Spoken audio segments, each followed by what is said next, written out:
Hello there you guys, welcome to another of my videos. So, Ollie Gunnar Solskjaer versus Mikel Arteta. Who will come out on top? Now, Mikel Arteta has already beaten Ollie Gunnar Solskjaer once as a manager, because we lost at the Emirates last season by 2-0. Mikel Arteta has been Arsenal manager for around 10 months, and he won his first trophy as Arsenal manager last season. He won the FA Cup. Arsenal are the most successful team in FA Cup history because they have won 14 FA Cups. I think Mikel Arteta's under contract with Arsenal is until 2023, because I think when Arsenal appointed him in, he signed a 3-year contract. Before he was at Arsenal, he was a coaching assistant at Manchester City. He's made quite a few signings as Mikel Arteta since he became Arsenal manager.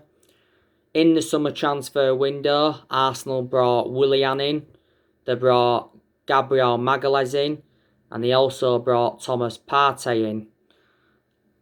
And Mikel Arteta also brought in Cedric Soares and Pablo Mari.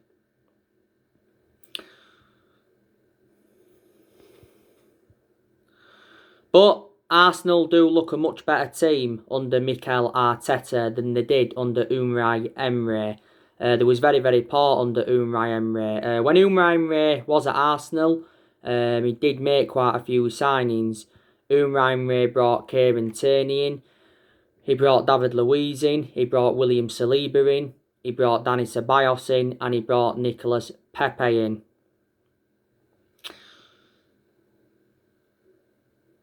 Arsenal have got some good young players in their team. Like I've mentioned, they've got that Joe Willock. They've got that Reece Nelson. They've got Eddie Nketiah. And, they could be involved in the game on Sunday. That Saka as well. He's another young player for them. I think probably one of Arsenal's best players is Pierre-Emerick Aubameyang. Some people believe that he is overrated, Pierre-Emerick Aubameyang. I also like Lacazette a lot. I think they're a good partnership, Aubameyang and Lacazette. That's when obviously they do play together. They've got Granit Xhaka. I think a while ago he had a problem with the captaincy, didn't he? They've got Guendouzi. They've still got Mesut Ozil there. He's actually now being subjected to transfer speculation. They've obviously got Mustafi, who I like as well. He can have some good games for Arsenal. They've obviously got Bernard Leno in goal. But yeah, good players in that team. Arsenal have got quite a few injuries. They've obviously got Callum Chambers out with injury. They've got Rob Holding out. They've got David Luiz out. They've got Pablo Mari out. And I think they've got Gabriel Martinelli out. So they won't be involved in the game on Sunday. Arsenal have played 6 games so far in the league this season. They've won 3 and they've lost 3. I think Arsenal are like sitting, is it 10th or 11th in the Premier League. Arsenal did recently have a good win against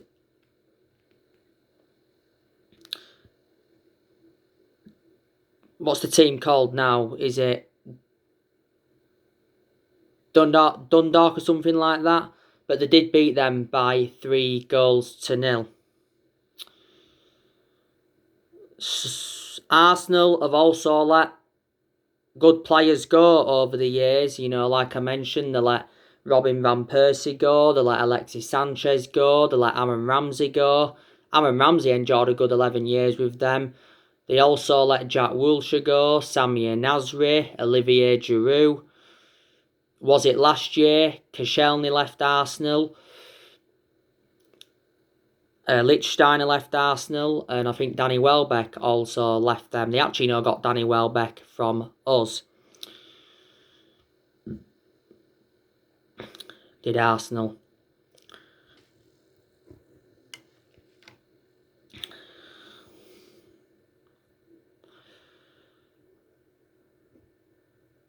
But I am really looking forward to this game. This was a fantastic fixture, Man United and Arsenal, when we had Sir Alex Ferguson and when they had Arsene Wenger.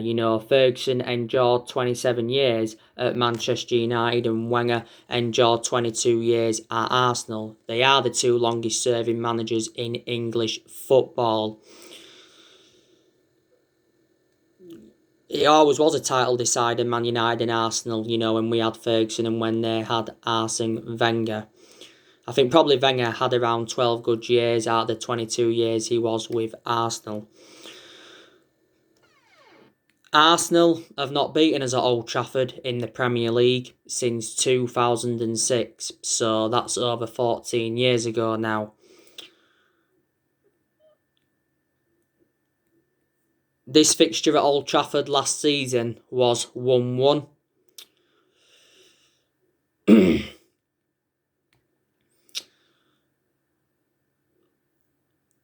And it's going to be interesting to see how Ollie Gunnar Solskjaer approaches this game.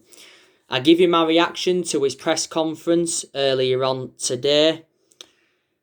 He rates Mikel Arteta and he's praised Mikel Arteta, hasn't he? So Solskjaer knows that this is going to be a tough game. Solskjaer cannot believe that the 5 subs rule in the Premier League has been scrapped. And he thinks it could jeopardise some of the players' health. Couldn't it? So this is some of the stuff that I did mention in his press conference. Obviously, he's confirmed that Phil Jones is injured and he's had an operation. But he says Phil Jones could play a part this season. He's obviously confirmed that Alex Telles is not going to be available for the game on Sunday because he recently got tested positive for COVID-19. But Solskjaer confirmed he's got no symptoms. Telles didn't play any part in the game against Chelsea.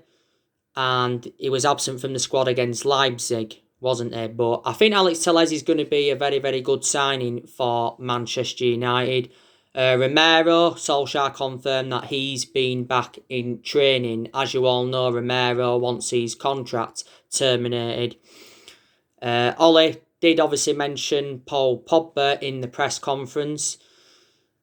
And he says that Paul Pogba will give everything and he's backing him to rediscover his form. And Solskjaer has accepted that Paul Pogba looks more influential further forward. Pogba was playing on that left-hand side against RB Leipzig, wasn't he? Now, if we do beat Arsenal, it will be our first win at Old Trafford in the Premier League this season. We are unbeaten in our last 4 games in all competitions. We have had back-to-back wins in the Champions League because obviously we're beaten PSG and we're beaten RB Leipzig. So we've taken 6 points from 2 games, which is good. This game against Arsenal on Sunday is Ole Gunnar Solskjaer's 100th game as Manchester United manager, like he mentioned in the press conference. So obviously he's hoping that he can win it. We know that obviously Eric Bailly is not available. Solskjaer confirmed last week that Eric Bailly is out for 3 to 4 weeks with a muscle injury. And that's my element of concern about Eric Bailly. He's too injury prone.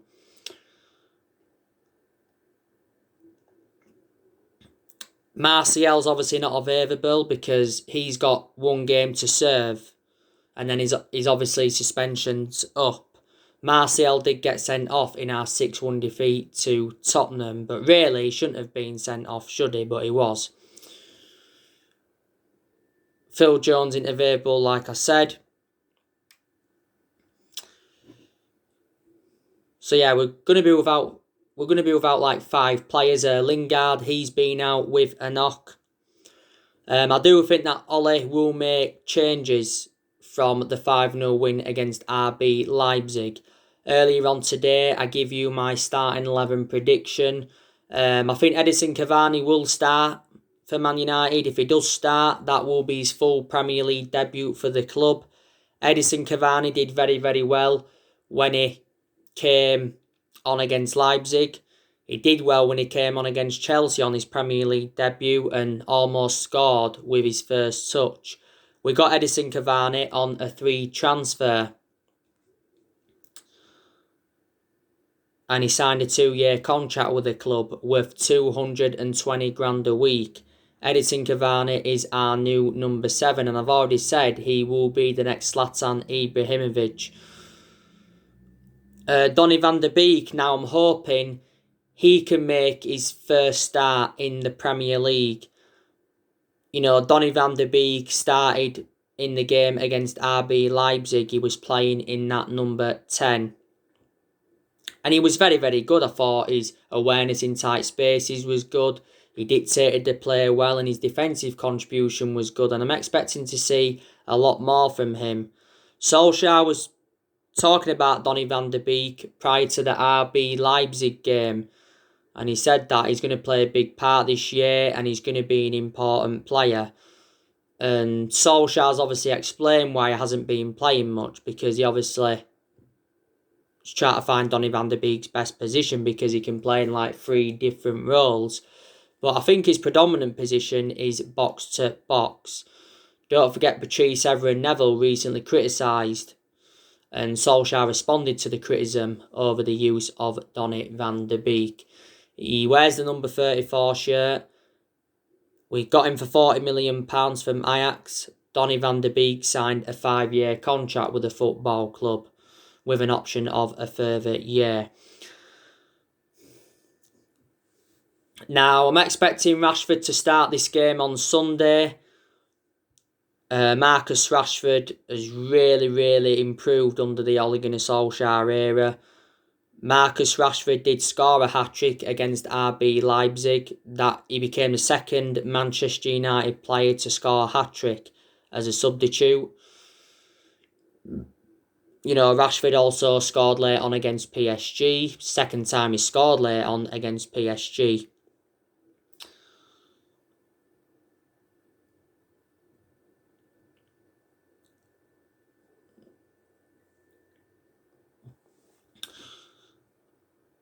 And, you know, Marcus Rashford has been part of the club for several years. You know, he's nearly, 23 years of age now. And he's been a United player since the age of 7. And Rashford's been in our senior squad since 2016. And since then has become an integral part of the team. When Rashford made his Premier League debut, he scored twice against Arsenal, didn't he? Mason Greenwood, I think there's a lot of Manchester United fans that are expecting him to start the game. Or if he doesn't start, will be at least involved. Mason Greenwood did well in the RB Leipzig game. You know, he did get his name on the score sheet. He scored the first goal. It was his first Champions League goal for Manchester United, wasn't it? And that was his 59th appearance for Man United. Mason Greenwood has got a contract with us until 2023. Was it prior to the Chelsea game Solskjaer defended Greenwood and blasted our ex-players for criticising him and denied that Mason Greenwood's timekeeping was poor? We had a few issues with Greenwood, was it at the start of the season, because he was getting withdrawn from the England squad quite a few times. He is our number 11. He's the 4th Manchester United player to wear that number 11 shirt. Mason Greenwood.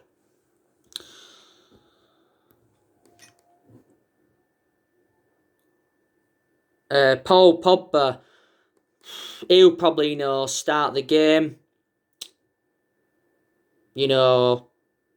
There's he's versatile, isn't he? He's Paul Pogba. But if we do start him, then probably Ollie will put him in more of an advanced role, like he did against RB Leipzig. Or, he may not. I don't know. But Paul Pogba started against RB Leipzig anyway. He did get the assist for Mason Greenwood's first goal. And I thought Paul Pogba had a very, very good game. He really did. And I said to you, didn't I? He hasn't enjoyed the best of starts to the season. He's had some good periods as a Manchester United player, Paul Pogba. He did well towards the end of last season. He did well in that 3-month period when Ole Gunnar Solskjaer was the interim manager.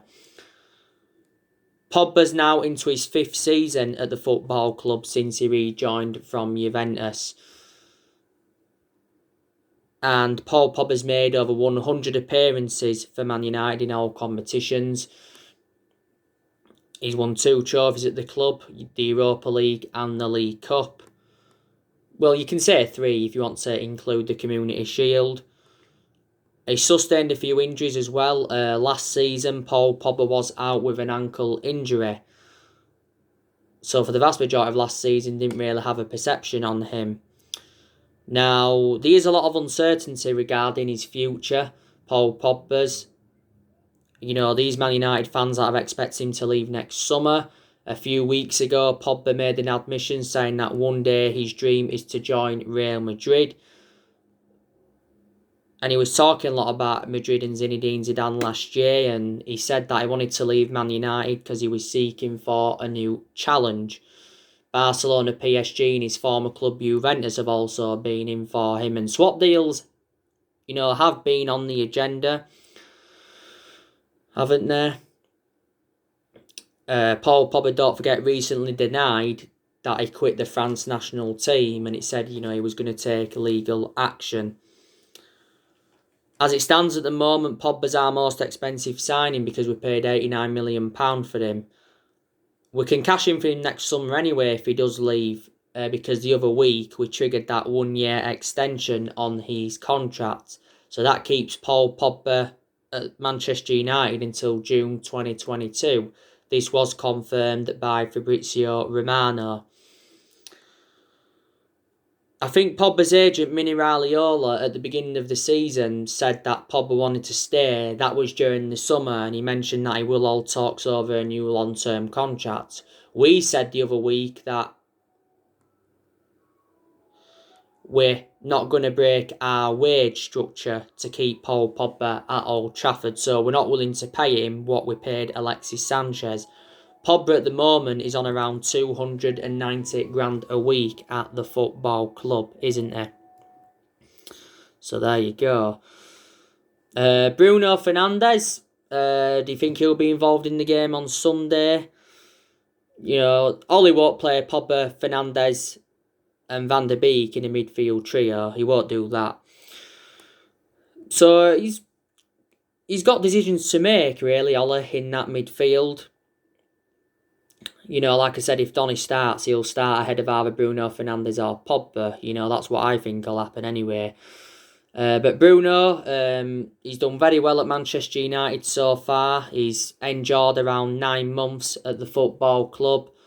Last season won Premier League Player of the Month around 3 times. He also won some Matt Busby Player of the Year award. The vast majority of Bruno Fernandes' goals have come from the penalty spot. Bruno Fernandes came on against Leipzig, so he didn't start against Leipzig, but he came on and got an assist, and he did show his quality, did Fernandes. I can see Fred starting this game against Arsenal, because like I mentioned on the preview and that, Fred is undroppable at the moment. I think Fred has started our last 4 games. And, Fred has won the ball back well. He's dictated the play. He's been good in and out of possession. His passing's been very good as well, and he's been very mobile. So you've got to give Fred a lot of credit. Fred has been at the club now for a few years. Paid quite a lot of money for him. We paid £52 million for him from Shakhtar Donetsk. Fred was actually an exceptional player when he was at Shakhtar Donetsk, wasn't he? McTominay, now, I don't think McTominay will start this game. Ollie could go with Fred and McTominay as playing together. He has done recently a lot. I've got to give McTominay a lot of credit recently. He's really impressed me. McTominay, I've been critical of him before though, haven't I? Last season, don't forget, McTominay had that ankle injury. McTominay has been part of the club for several years. Was it just after the first lockdown he signed a 5-year deal with Manchester United, did McTominay? Luke Shaw, he'll start this game because Alex Telles isn't available. Harry Maguire, he'll keep his place in the team. I've been really impressed with Harry Maguire recently because he has rejuvenated himself.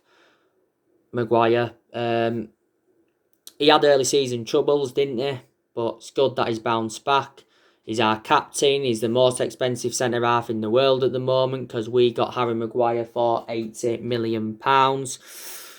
Lindelof will probably start the game. I want Axel Tuanzebe to start like I mentioned on the preview, but I don't think he will. And Wan-Bissaka will keep his place in the team. And Wan-Bissaka's really impressed me in his last, 4 games for Man United. De Gea, he will remain in goal. And De Gea has recently rejuvenated himself. Mata, do you think he could be involved in the game? I don't think he'll start the game, Juan Mata. I really, really don't. James, I don't want to see him start. I don't think Odi and Igalo will be involved in the game either. And what formation do you think Ollie's going to go with? Is he going to stick with a 4-2-3-1? He has gone a lot with that formation since he got appointed in as Man United manager. Will he go with a 5-3-2? Will he go with a 4-3-3? Will he go with a 3-5-2? I said to you before, will look very effective with 3 at the back. Didn't I?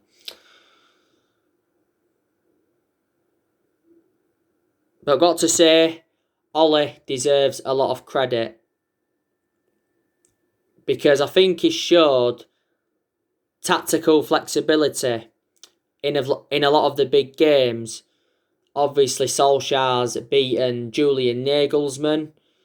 He's beaten Thomas Tuchel. Last season, Ollie beat Pep Guardiola 3 times. He beat Frank Lampard 3 times. And he's already overcome Jose Mourinho once. And definitely, Ollie's job is safe at Manchester United.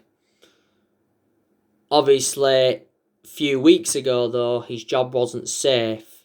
He was very, very close to getting sacked by the football club. It was after that 6-1 hammering against Tottenham. And obviously, there was talks of Mauricio Pochettino coming in. Pochettino's obviously been the favourite to replace Ollie at the football club. It also mentioned that we was looking at Massimiliano Allegri as an alternative to Mauricio Pochettino. So far this season in the league, we've played 5 games. We've won 2, we've lost 2, and we've drawn 1. So reflect on that, we're sitting, is it 15th in the Premier League? We are near the relegation zone. Arsenal is our 6th game in the league this season. It's a must-win for Manchester United. But there again, from an Arsenal perspective, they'll say, it's a must-win game for Arsenal because Arsenal have had, back-to-back defeats in the Premier League. But I did say, Ollie does deserve more time at Manchester United. He really, really does. He's been at Manchester United now, Solskjaer, for almost 2 years. We appointed him in December 2018 and he's been permanent Man United manager since March 2019. And Ollie has got a contract with the football club until 2022. And this is his 2nd season as Man United manager. I think if we can finish in the top 4 this season and we can win a trophy, I think that would represent a good season for Man United. And then obviously we can build on that and then possibly become title contenders. You know, we're not good enough to win the league at the moment. I think we are at least a couple of years off winning the Premier League title. Obviously, you know, we haven't won the Premier League since 2013. You know, last time won it was in Alex Ferguson's last season. But we are the most successful team in Premier League history. You know, Ollie did well in his first full season at the club, didn't he? Because obviously he got us qualification for the Champions League. He also got us third and he guided us to 3 semi-finals. Solskjaer has endured 4 transfer windows as Manchester United manager and he has spent over £200 million. In the summer of 2019, he brought Daniel James and Wan-Bissaka and Harry Maguire in. In January, he bought Bruno Fernandes and Odi Nagalo in on loan. And in the summer transfer window of this year, he brought Donny van der Beek in, Alex Telles, Edison Cavani, Facundo Pellistri and Amad Traore. Amad Traore will be joining the club in January, won't he? 4 of them players we got on deadline day in this year's summer transfer window. You knew that. Ollie needs more backing because I don't think Ole Gunnar Solskjaer was backed enough in the summer transfer window. He wasn't backed enough.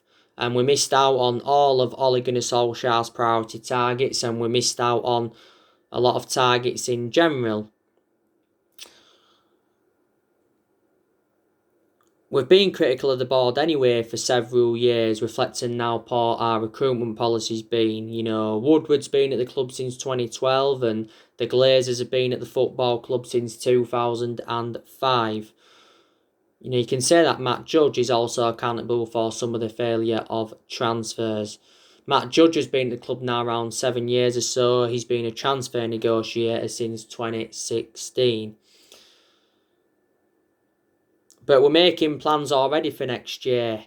Because obviously next year we need to make a couple of more signings. We're going to offload more players next year, like I've already mentioned. Because he's still deadwood at the football club. But I think next summer we're planning to go in for Dayot Upamecano from RB Leipzig. He's going to be available for around £38 million. Because that's when his release clause is going to be active. Upamecano signed a deal with Leipzig until 2023 to remove his £45 million release clause. Upamecano would look very, very good in our backline alongside Maguire, and he'd be an upgrade to the likes of Bailly and Victor Lindelof, wouldn't he?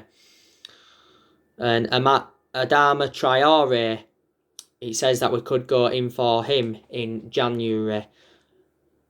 Jadon Sancho, you know, we could reignite our interest in him next year. He's unsettled at Dortmund, is Jadon Sancho at the moment, so Dortmund could demand less for him next year. During the summer transfer window, Dortmund wanted around £108 million, but we was not willing to meet their asking price, and that was a stumbling block, wasn't it? You know. But at one point, I thought we was going to sign Jadon Sancho. The players that will offload next year will probably be Lingard, Rojo, Jones and Romero. I think we could also loan Daniel James out. We could also loan Brandon Williams out because Williams is going to find game time hard now following the arrival of Telles. Do you think he could play any part in the game on Sunday against Arsenal? Matic, he's now lost his place in the team. You know, do you think he could be sold next year? Do you think Juan Mata could be sold next year? You know, we will have to see. But, you know, I want Ole Gunnar Solskjaer's managerial tenure to work out because I like him a lot. He's a club legend.